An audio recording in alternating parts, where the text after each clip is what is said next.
Question 1 to 5. Reading passage 1 has 5 paragraphs. Which paragraph contain the following information? First, a natural phenomena that could also affect the climate change. ਇੱਕ natural occurring ਫਿਨੋਮੀਨਾ ਜਿਹਦੇ ਕਰਕੇ ਵੀ climate change ਹੋ ਸਕਦਾ। ਇਸ ਦੀ information paragraph B ਦੇ ਵਿੱਚ ਆ। Paragraph B ਦੀ first line, The greenhouse effect is very important when we talk about climate change as it relates to the gases which keep the earth warm.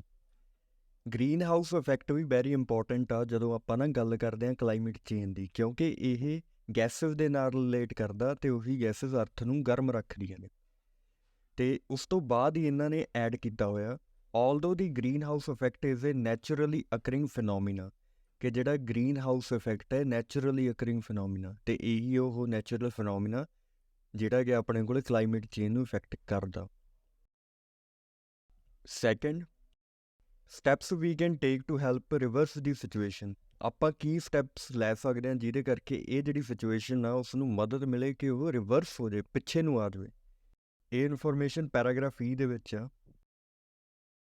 Paragraph E ਸਾਰੇ ਦਾ ਸਾਰਾ ਆਪਣੇ ਕੋਲ steps ਦੇ ਨਾਲ ਹੀ ਭਰਿਆ ਪਿਆ, ਜਿਵੇਂ ਆਪਾਂ ਗੱਲ ਕਰਦੇ ਹਾਂ ਕਿ ਜਿਨ੍ਹਾਂ ਦੀ ਹੈਲਪ ਨਾਲ ਆਪਾਂ ਇਸ ਸਿਚੁਏਸ਼ਨ ਨੂੰ ਰਿਵਰਸ ਕਰ ਸਕਦੇ ਹਾਂ। First, fortunately the use of renewable energy is becoming increasingly popular, which means that less energy is consumed as renewable energy generated from natural resources such as sunlight, wind, rain, tides and geothermal heat, which can be naturally replenished.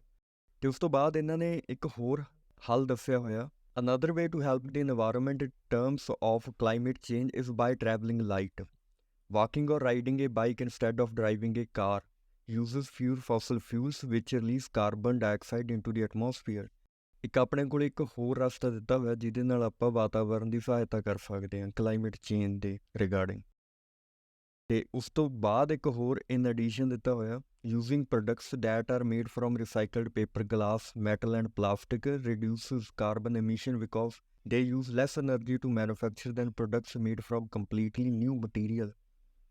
ਇੱਕ ਹੋਰ step ਦਿੱਤਾ ਹੋਇਆ ਕਿ product ਉਹ use ਕਰਨੇ ਚਾਹੀਦੇ ਨੇ ਜਿਹੜੇ ਕਿ ਰਿਸਾਈਕਲਡ ਪੇਪਰ, ਗਲਾਸ, ਮੈਟਲ ਜਾਂ ਪਲਾਸਟਿਕ ਤੋਂ ਬਣੇ ਹੋਏ ਨੇ, ਜਿਹਦੇ ਕਰਕੇ ਕਾਰਬਨ ਐਮਿਸ਼ਨ ਰਿਡਿਊਸ ਹੁੰਦਾ, ਕਿਉਂਕਿ ਇਹ ਘੱਟ ਐਨਰਜੀ ਯੂਜ਼ ਕਰਦੇ ਨੇ ਮੈਨੂਫੈਕਚਰ ਦੇ ਲਈ।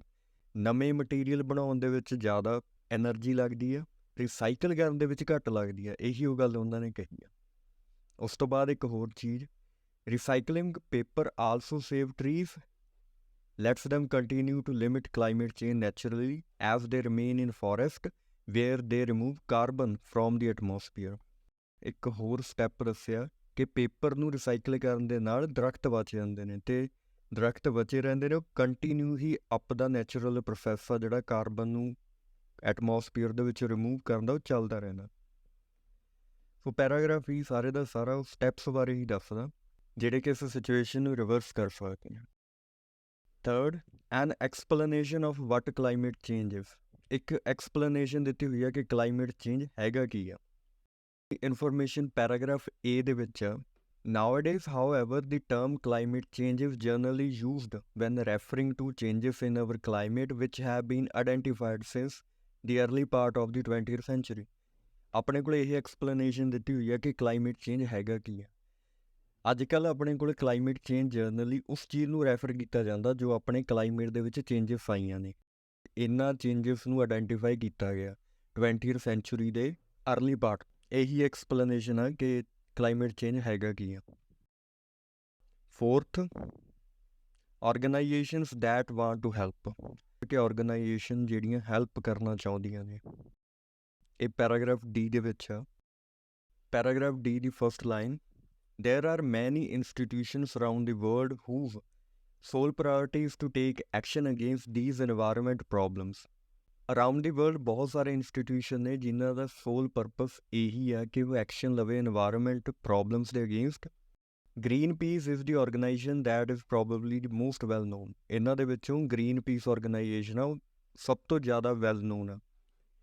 ਇਹ ਇੰਟਰਨੈਸ਼ਨਲ ਆਰਗੇਨਾਈਜੇਸ਼ਨ ਆ, ਕੈਂਪੇਨ ਕਰਦੀ ਆ ਫੇਵਰ ਦੇ ਵਿੱਚ ਰਿਸਰਚਿੰਗ ਪ੍ਰਮੋਟਿੰਗ ਸੋਲਿਊਸ਼ਨ ਜੋ ਕਲਾਈਮੇਟ ਚੇਂਜ ਦੇ ਲਈ ਨੇ, ਅਤੇ ਉਹਨਾਂ ਕੰਪਨੀਜ਼ ਨੂੰ ਐਕਸਪੋਜ਼ ਕਰਦੀ ਆ ਅਤੇ ਗਵਰਨਮੈਂਟਸ ਨੂੰ ਜਿਹੜੇ ਕਿ ਇਹਨਾਂ ਐਕਸ਼ਨਸ ਨੂੰ ਬਲੋਕ ਕਰ ਸਕਦੇ ਨੇ। Fifth, possible effects of climate change. Climate change ਦੇ ਪੋਸੀਬਲ ਇਫੈਕਟ ਕੀ ਹੋ ਸਕਦੇ ਨੇ? ਪੈਰਾਗ੍ਰਾਫ ਸੀ ਦੇ ਵਿੱਚ ਇਹ ਇਨਫੋਰਮੇਸ਼ਨ ਅਵੇਲੇਬਲ ਆ। ਫਸਟ ਲਾਈਨ ਪੜ੍ਹਦੇ ਹਾਂ। Scientist around the globe are looking at all the evidence surrounding climate change and using advanced technology have come up with predictions for our future environment and weather. Scientists around the globe, ਠੀਕ ਹੈ, evidence ਲੱਭ ਰਹੇ ਨੇ ਆਪਣੇ surrounding climate ਦੇ ਵਿੱਚ ਜੋ change ਨੇ ਐਡਵਾਂਸ ਟੈਕਨੋਲੋਜੀ ਦੇ ਨਾਲ, ਅਤੇ ਉਹ ਨਾ ਬਹੁਤ ਸਾਰੇ ਪ੍ਰੈਡਿਕਸ਼ਨ ਦੇ ਨਾਲ ਆਏ ਨੇ ਕਿ ਆਪਣਾ ਫਿਊਚਰ ਦਾ ਇਨਵਾਇਰਮੈਂਟ ਅਤੇ ਵੈਦਰ ਕਿਹੋ ਜਿਹਾ ਹੋਊਗਾ। ਅਤੇ ਨੈਕਸਟ ਸਟੇਜ ਜਿਹੜੀ ਕੰਮ ਦੀ ਆ ਵਿਚ ਇਜ਼ ਜਸਟ ਐਜ਼ ਇੰਪੋਰਟੈਂਟ, ਇਹ ਦੇਖਣਾ ਕਿ ਨੌਕ ਆਫ ਇਫੈਕਟ ਇਸ ਪੋਟੈਂਸ਼ੀਅਲ ਚੇਂਜਸ ਦੇ ਕੀ ਨੇ। ਆ ਜੋ ਚੇਂਜਸ ਹੋਣਗੀਆਂ ਉਹਨਾਂ ਦੇ ਕੀ ਇਫੈਕਟ ਹੋ ਸਕਦੇ ਨੇ। For example, we likely to see an increase in precipitation and sea levels. ਇੱਥੇ ਇਹਨਾਂ ਨੇ ਐਗਜ਼ਾਮਪਲ ਦੇ ਤੌਰ 'ਤੇ ਕਿਹਾ ਹੋਇਆ ਕਿ ਅਸੀਂ ਸੰਭਾਵਨਾ ਦੇਖ ਸਕਦੇ ਹਾਂ ਕਿ ਮੀਂਹ ਦੇ ਵਿੱਚ ਅਤੇ ਸੀ ਲੈਵਲਸ ਦੇ ਵਿੱਚ ਵਾਧਾ ਹੋਊਗਾ। Does this mean there will be an increase in flooding and what can we do to protect our self from that. ਅਤੇ ਇਹਦਾ ਮਤਲਬ ਇਹ ਵੀ ਹੋ ਸਕਦਾ ਕਿ ਇਹਦੇ ਨਾਲ ਹੜ੍ਹ ਆਉਣ ਦੀ ਸੰਭਾਵਨਾ ਜਾਂ ਹੜ੍ਹ ਵਧੇ ਆਉਣਗੇ ਅਤੇ ਆਪਾਂ ਨੂੰ ਇਸ ਚੀਜ਼ ਤੋਂ ਖੁਦ ਨੂੰ ਪ੍ਰੋਟੈਕਟ ਕਰਨਾ ਪਊਗਾ। How will our health be affected by climate change. Climate change ਦੇ ਨਾਲ ਸਾਡੀ ਹੈਲਥ ਕਿਵੇਂ ਇਫੈਕਟ ਹੋਊਗੀ। How will agriculture practices change and how will wildlife cope. ਆ ਜੋ ਕਲਾਈਮੇਟ ਚੇਂਜ ਆਊਗਾ ਇਹਦੇ ਨਾਲ ਐਗਰੀਕਲਚਰ ਪ੍ਰੈਕਟਿਸਿਸ, ਖੇਤੀਬਾੜੀ ਦੀਆਂ ਚੇਂਜਸ ਕਿਵੇਂ ਹੋਣਗੀਆਂ, ਅਤੇ ਜਿਹੜੀ ਵਾਈਲਡ ਲਾਈਫ ਆ, ਜੰਗਲੀ ਜਾਨਵਰ ਨੇ, ਉਹ ਇਸ ਨੂੰ ਕਿਵੇਂ ਕੋਪ ਕਰਨਗੇ। ਕੋਰਲ 'ਤੇ ਕੀ ਇਫੈਕਟ ਹੋਊਗਾ।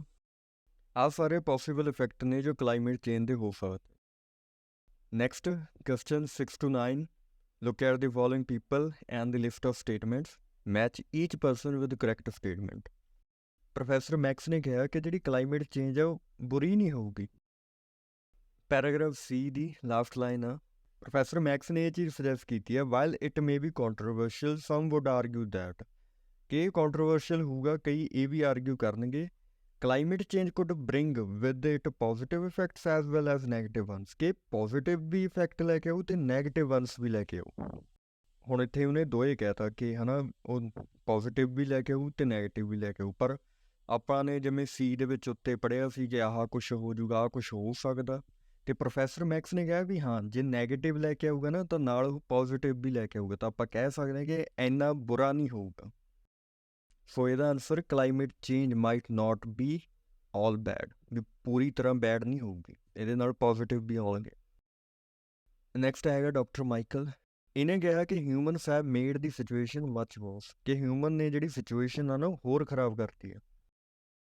ਪੈਰਾਗ੍ਰਾਫ ਬੀ ਦੇ ਵਿੱਚ certain researchers such as Dr. Michael Carle argue even though this natural phenomena does exist, it is without a doubt human activities that have worsened its effect. Doctor ਨੇ ਕਿਹਾ ਕਿ ਹੈ ਨਾ, ਆਪਣੇ ਕੋਲ ਨੈਚੁਰਲ ਫਿਨੋਮੀਨਾ ਹੈਗਾ, ਉਹ ਐਗਜ਼ਿਸਟ ਕਰਦਾ ਬਿਨਾਂ ਕਿਸੇ ਸ਼ੱਕ ਤੋਂ, ਪਰ ਹਿਊਮਨ ਐਕਟੀਵਿਟੀਜ਼ ਨੇ ਇਸ ਦੇ ਇਫੈਕਟ ਨੂੰ ਹੋਰ ਜ਼ਿਆਦਾ ਖਰਾਬ ਕਰਤਾ। ਇੱਥੇ ਗੱਲ ਬੇਸਿਕਲੀ ਗਰੀਨ ਹਾਊਸ ਦੀ, ਗਲੋਬਲ ਵਾਰਮਿੰਗ ਦੀ ਹੋਈ ਆ, ਹੈ ਨਾ, ਕਿ ਗਰੀਨ ਹਾਊਸ ਆਪਣੇ ਕੋਲ ਕਲਾਈਮੇਟ ਚੇਂਜ ਲੈ ਕੇ ਆ ਰਿਹਾ, ਅਰਥ ਨੂੰ ਵਾਰਮ ਕਰ ਦਿੰਦਾ, ਜੋ ਬੇਸਿਕਲੀ ਗਲੋਬਲ ਵਾਰਮਿੰਗ ਆ, ਅਤੇ green house effect naturally occurring ਹੈਗਾ, ਹੈ ਨਾ। ਪਰ ਇੱਥੇ ਇਹਨਾਂ ਨੇ ਕਿਹਾ it is believed that the effect could be intensified by human activities, ਕਿ ਜਿਹੜੀਆਂ ਹਿਊਮਨ ਐਕਟੀਵਿਟੀਜ਼ ਨੇ ਉਹਨਾਂ ਨਾਲ ਆ ਜੋ ਨੈਚੁਰਲ ਫਿਨੋਮੀਨਾ ਹੁੰਦਾ ਇਹਦੇ ਅਸਰ ਹੋਰ ਵੱਧ ਜਾਂਦੇ ਨੇ।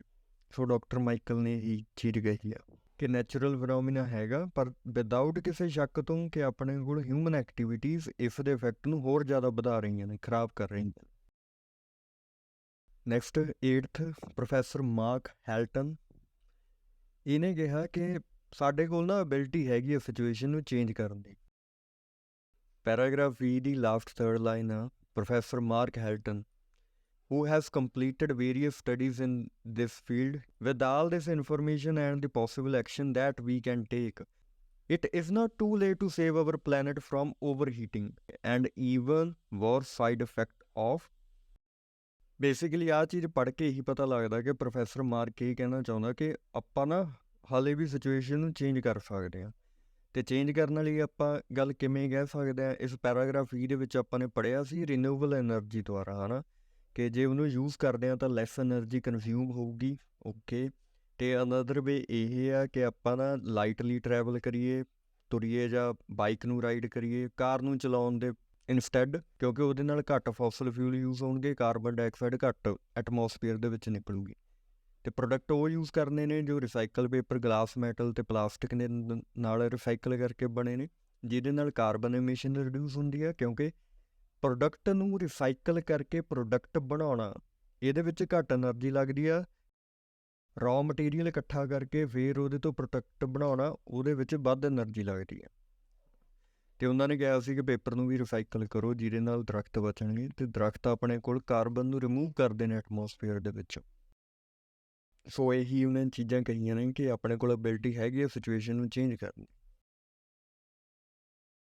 Next question 10 to 13, 10th, man is not entirely responsible for global warming. ਇਹ ਚੀਜ਼ ਆਪਾਂ ਨੇ ਪੜ੍ਹੀ ਆ, ਹੈ ਨਾ, ਕਿ ਮੈਨ ਆ ਜਿਹੜਾ ਉਹ ਇੰਟਾਇਰਲੀ ਰਿਸਪੋਂਸੀਬਲ ਨਹੀਂ ਹੈਗਾ ਗਲੋਬਲ ਵਾਰਮਿੰਗ ਦੇ ਲਈ। ਪੈਰਾਗ੍ਰਾਫ B ਦੀ ਫਸਟ ਲਾਈਨ ਆ, green house effect is very important when we talk about climate change as it relates to the gases which keep the earth warm. Green house effect ਆ, ਇਹ ਜ਼ਿਆਦਾ important ਆ ਜਦੋਂ ਆਪਾਂ climate change ਦੇ ਬਾਰੇ ਗੱਲ ਕਰਦੇ ਹਾਂ। ਇਹਦੇ ਵਿੱਚ ਗੈਸਿਸ ਹੁੰਦੀਆਂ ਨੇ ਜਿਹੜੀਆਂ ਅਰਥ ਨੂੰ ਵਾਰਮ ਰੱਖਦੀਆਂ ਨੇ। ਅਤੇ ਆਪਾਂ ਨੇ ਇੱਥੇ ਪੜ੍ਹਿਆ ਸੀ the green house effect is a natural occurring phenomena. ਇਹ ਨੈਚੁਰਲ ਅਕਰਿੰਗ ਫਿਨੋਮੀਨਾ, ਇਹ ਬਲੀਵ ਕੀਤਾ ਗਿਆ ਕਿ ਇਹਦੇ ਜਿਹੜੇ ਇਫੈਕਟ ਨੇ ਉਹ ਇੰਟੈਂਸੀਫਾਈ ਕੀਤੇ ਜਾਂਦੇ ਨੇ ਹਿਊਮਨ ਐਕਟੀਵਿਟੀਜ਼ ਦੁਆਰਾ and the emission of gases into the atmosphere.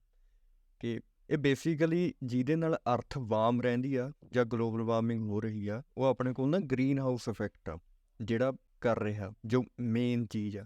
ਪਰ ਜਿਹੜੀਆਂ ਹਿਊਮਨ ਐਕਟੀਵਿਟੀਜ਼ ਨੇ ਉਹ ਸਿਰਫ ਗ੍ਰੀਨ ਹਾਊਸ ਦੇ ਇਫੈਕਟ ਨੂੰ ਵਧਾ ਰਿਹਾ, ਜਾਂ ਆਪਾਂ ਕਹਿ ਦਈਏ ਕਿ ਜੋ ਇਸ ਦੇ ਇਫੈਕਟ ਨੇ, ਐਮਿਸ਼ਨ ਨੇ, ਉਹਦੇ ਵਿੱਚ ਮੈਨ ਆ ਜਿਹੜਾ ਉਹ ਐਡ ਕਰ ਰਿਹਾ।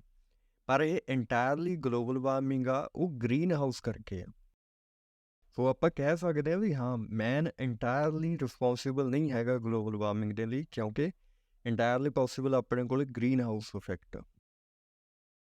ਨੈਕਸਟ 11ਵਾਂ, scientist have come up with new evidence about the negative effect of carbon free sources of energy such as nuclear power. ਇਹ ਨੋਟ ਗਿਵਨ ਆ। ਨੈਕਸਟ ਹੈਗਾ 12ਵਾਂ, one of the purposes of Greenpeace is to find out which companies and governments are doing things which don't help the actions of environmentalists. Greenpeace ਦਾ ਇੱਕ purpose ਇਹ ਵੀ ਹੈ ਕਿ ਉਹਨਾਂ government ਅਤੇ ਕੰਪਨੀਆਂ ਨੂੰ ਲੱਭੋ ਜੋ ਇਨਵਾਇਰਮੈਂਟਲਿਸਟ ਦੇ ਐਕਸ਼ਨ 'ਚ ਮਦਦ ਨਹੀਂ ਕਰਦੀਆਂ, ਹੈਲਪ ਨਹੀਂ ਕਰਦੀਆਂ। ਇਨਵਾਇਰਮੈਂਟਲਿਸਟ ਉਹ ਹੁੰਦੇ ਨੇ ਜਿਹੜੇ ਆਪਣੇ ਨਾਲ ਵਾਤਾਵਰਨ ਵਿਗਿਆਨੀ ਹੁੰਦੇ ਨੇ, ਬੇਸਿਕਲੀ ਜਿਹੜੇ ਵਾਤਾਵਰਨ ਦੇ ਨਾਲ ਰਿਲੇਟਡ ਚੀਜ਼ਾਂ ਦੇ ਵਿੱਚ ਸਾਇੰਟਿਸਟ ਕਹਿ ਦਈਏ ਆਪਾਂ, ਉਹ ਹੁੰਦੇ ਨੇ। ਅਤੇ ਇਹ ਟਰੂ ਆ ਕਿਉਂਕਿ ਇਹ ਚੀਜ਼ ਆਪਾਂ ਨੇ ਪੜ੍ਹੀ ਆ। ਪੈਰਾਗ੍ਰਾਫ D ਦੀ second line, Greenpeace is the organisation that is probably the most well known. Greenpeace ਆਪਣੇ ਕੋਲ ਆਰਗੇਨਾਈਜੇਸ਼ਨ ਆ ਜਿਹੜੀ ਕਿ ਮੋਸਟ ਵੈਲ ਨੋਨ ਆ। It is an international organisation that campaigns in favour of researching and promoting solutions to climate change, exposes the companies and governments that are blocking actions. ਇਹੀ ਚੀਜ਼ ਦਿੱਤੀ ਹੋਈ ਆ ਕਿ ਇਹ ਐਕਸਪੋਜ਼ ਕਰਦੀ ਆ ਉਹਨਾਂ ਕੰਪਨੀਜ਼ ਨੂੰ ਵੀ ਅਤੇ ਗਵਰਨਮੈਂਟਸ ਨੂੰ ਵੀ ਜਿਹੜੇ ਕਿ ਐਕਸ਼ਨਸ ਨੂੰ ਬਲੋਕ ਕਰਦੇ ਨੇ। ਕਲਾਈਮੇਟ ਚੇਂਜ ਅਤੇ ਰਿਸਰਚ ਦੇ ਹੱਕ ਵਿੱਚ ਇਹ ਕੈਂਪੇਨ ਕਰਦੀ ਆ, ਹੈ ਨਾ। ਅਤੇ ਐਕਸਪੋਜ਼ ਕਰਨਾ ਮਤਲਬ ਆ ਕਿ ਪਰਦਾਫਾਸ਼ ਵੀ ਕਰਦੇ ਉਹਨਾਂ ਕੰਪਨੀਜ਼ ਅਤੇ ਗਵਰਨਮੈਂਟ ਦਾ ਜੋ ਇਹਨਾਂ ਦੇ ਐਕਸ਼ਨ ਨੂੰ ਰੋਕਦੇ ਨੇ। ਕਿਹਨਾਂ ਦੇ ਐਕਸ਼ਨ ਨੂੰ ਰੋਕਦੇ ਨੇ? ਇਨਵਾਇਰਮੈਂਟਲਿਸਟ ਦੇ ਐਕਸ਼ਨ ਨੂੰ ਰੋਕਦੇ। ਸੋ ਆਪਾਂ ਕਹਿ ਸਕਦੇ ਹਾਂ ਕਿ ਗ੍ਰੀਨ ਪੀਸ ਦਾ ਇਹ ਇੱਕ ਪਰਪਸ ਵੀ ਹੈਗਾ ਕਿ ਉਹਨਾਂ ਕੰਪਨੀਜ਼ ਅਤੇ ਗਵਰਨਮੈਂਟਸ ਨੂੰ ਲੱਭੋ ਜਿਹੜੇ ਕਿ ਹੈਲਪ ਨਹੀਂ ਕਰਦੇ ਐਕਸ਼ਨ ਦੇ ਵਿੱਚ ਇਨਵਾਇਰਮੈਂਟਲਿਸਟ। ਨੈਕਸਟ ਹੈਗਾ 13ਵਾਂ, most people are not willing to start using renewable energy. ਇਹ ਫਾਲਸ ਆ। ਅਤੇ ਇਸ ਦਾ ਫਾਲਸ ਹੋਣ ਦਾ ਰੀਜ਼ਨ ਆਪਣੇ ਕੋਲ ਪੈਰਾਗ੍ਰਾਫ E ਦੀ ਸੈਕੰਡ ਲਾਈਨ ਦੇ ਵਿੱਚ ਆ, ਜਿੱਥੇ ਲਿਖਿਆ ਆ, fortunately the use of renewable energy is becoming increasingly popular. ਕਿ ਖੁਸ਼ਕਿਸਮਤੀ ਨਾਲ ਜਿਹੜੀ ਰੀਨਿਊਏਬਲ ਐਨਰਜੀ ਆ ਉਹਦੀ ਵਰਤੋਂ ਨਾ ਪੋਪੂਲਰ ਹੋ ਰਹੀ ਆ, which means that the less energy is consumed as renewable energy is generated from natural resources. Less energy ਆਪਣੇ ਕੋਲ ਕੰਜ਼ਿਊਮ ਹੋ ਰਹੀ ਆ ਐਜ਼ ਰੀਨਿਊਏਬਲ ਐਨਰਜੀ ਆਪਣੇ ਕੋਲ ਜਨਰੇਟ ਹੋ ਰਹੀ ਆ ਨੈਚੁਰਲ ਰਿਸੋਰਸਿਸ ਤੋਂ। ਇਸ ਦਾ ਮਤਲਬ ਇਹੀ ਹੈ ਕਿ ਲੋਕ ਬਿਲਿੰਗ ਹੈਗੇ ਨੇ ਇਸ ਨੂੰ ਯੂਜ਼ ਕਰਨ ਦੇ ਲਈ। ਕਿਉਂਕਿ ਆਪਾਂ ਨੂੰ ਕਿੱਥੋਂ ਪਤਾ ਲੱਗਿਆ? ਕਿਉਂਕਿ ਪੋਪੂਲੈਰਿਟੀ ਇਹਦੀ ਵੱਧ ਰਹੀ ਹੈ, ਇਨਕਰੀਜ਼ਿੰਗਲੀ ਪੋਪੂਲਰ ਹੋ ਰਹੀ। ਪਰ ਉੱਥੇ ਆਪਣੇ ਕੋਲ ਕਿਹਾ ਹੋਇਆ ਕਿ ਬਹੁਤ ਸਾਰੇ ਲੋਕ ਨੇ ਉਹ ਵਿਲਿੰਗ ਹੀ ਨਹੀਂ ਹੈਗੇ ਸਟਾਰਟ ਕਰਨ ਦੇ ਲਈ। ਪਰ ਲੋਕ ਤਾਂ ਓਬਵੀਅਸਲੀ ਕਰ ਰਹੇ ਨੇ ਤੇ ਕੀਤਾ ਹੋਇਆ ਉਹਨਾਂ ਨੇ, ਇਸੇ ਕਰਕੇ ਫਾਲਸ।